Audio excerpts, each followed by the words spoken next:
ইত্তেদায়ী শিক্ষকদের আন্দোলন ও প্রতিবন্ধী বিদ্যালয় সমন্বয় পরিষদ প্রেস ক্লাবের সামনে থেকে সচিবালয় লং মার্চ কর্মসূচি রয়েছে। বর্তমানে তারা প্রেস ক্লাবের সামনে অবস্থান করছেন। দর্শক, সেখানে রয়েছেন আমাদের সহকর্মী সুফিয়ান ফারাবি। আরো তথ্য জানাতে আমরা যুক্ত হচ্ছি তার সাথে। ফারাবি, একটি লং মার্চের কথা আমরা জানাছিলাম দর্শকদের, কখন নাগাদ শুরু হতে পারে আর প্রশাসনের পক্ষ থেকে এ বিষয়ে কোনো তৎপরতা রয়েছে কিনা, সেখানকার আইন শৃঙ্খলা পরিস্থিতি কেমন, জানাবেন বিস্তারিত।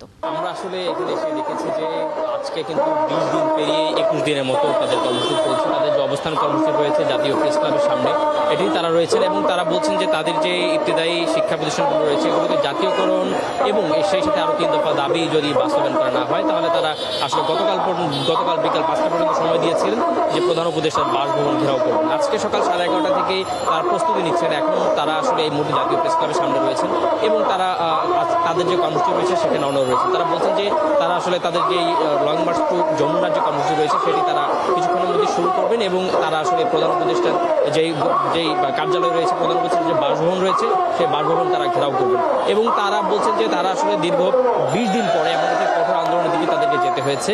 এর আগে 20 দিন তারা সরকারকে সময় দিয়েছেন এবং তাদের দাবি অনুযায়ী তারা বলছেন যে যেই ঘোষণা দেওয়া হয়েছিল ইবতেদায়ী প্রতিষ্ঠানগুলোকে জাতীয়করণ করা হবে সেই ঘোষণাই তারা বাস্তবায়ন চাচ্ছেন। তারা আসলে এর চেয়ে বাড়তি কিছু চাচ্ছে না। তারা বলছেন যে ঘোষণা দেওয়া হয়েছিল এটিকে প্রজ্ঞাপন আকারে জারি করতে হবে এবং কোনো ধরনের আশ্বাস বা আশ্বস্ত তারা আর হতে চান না। তারা কোনো শিক্ষা উপদেষ্টাকে বারবার তারা শিক্ষা উপদেষ্টা দৃষ্টি আকর্ষণ করে তারা বলছেন যে তারা এবার আর কোনো ধরনের আশ্বাস প্রতিশ্রুতি কোনো কিছু তারা মানবেন না।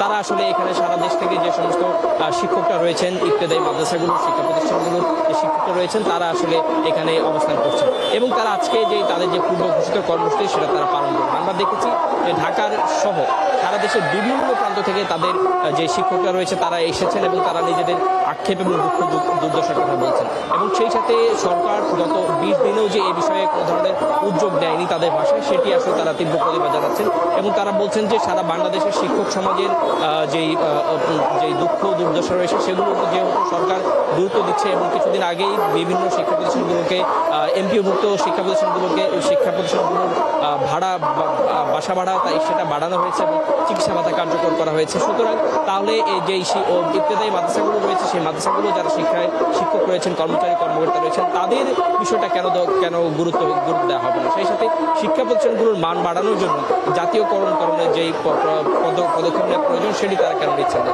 এরকম দাবিও তারা তুলছেন। আসলে তারা এখন পর্যন্ত তাদের যে কর্মসূচি রয়েছে এটি প্রেস ক্লাবে রয়েছে। কিছুক্ষণের মধ্যে হয়তো সেটি যমুনার দিকে শুরু হতে পারে এবং তাদের যে পূর্ব ঘোষিত কর্মসূচি মার্চ টু যমুনা যেটা রয়েছে এটি তারা কিছুক্ষণের মধ্যে শুরু করতে পারে। এই ছিল জাতীয় প্রেস ক্লাবের সামনে থেকে আমার কাছ থেকে সরাসরি। ফারাবি, ধন্যবাদ আমাদের সাথে যুক্ত থাকার জন্য। আপনি থাকুন সেখানে, খবরাখবর রাখুন, নিশ্চয়ই আমরা আবার আপনার সাথে যুক্ত হব।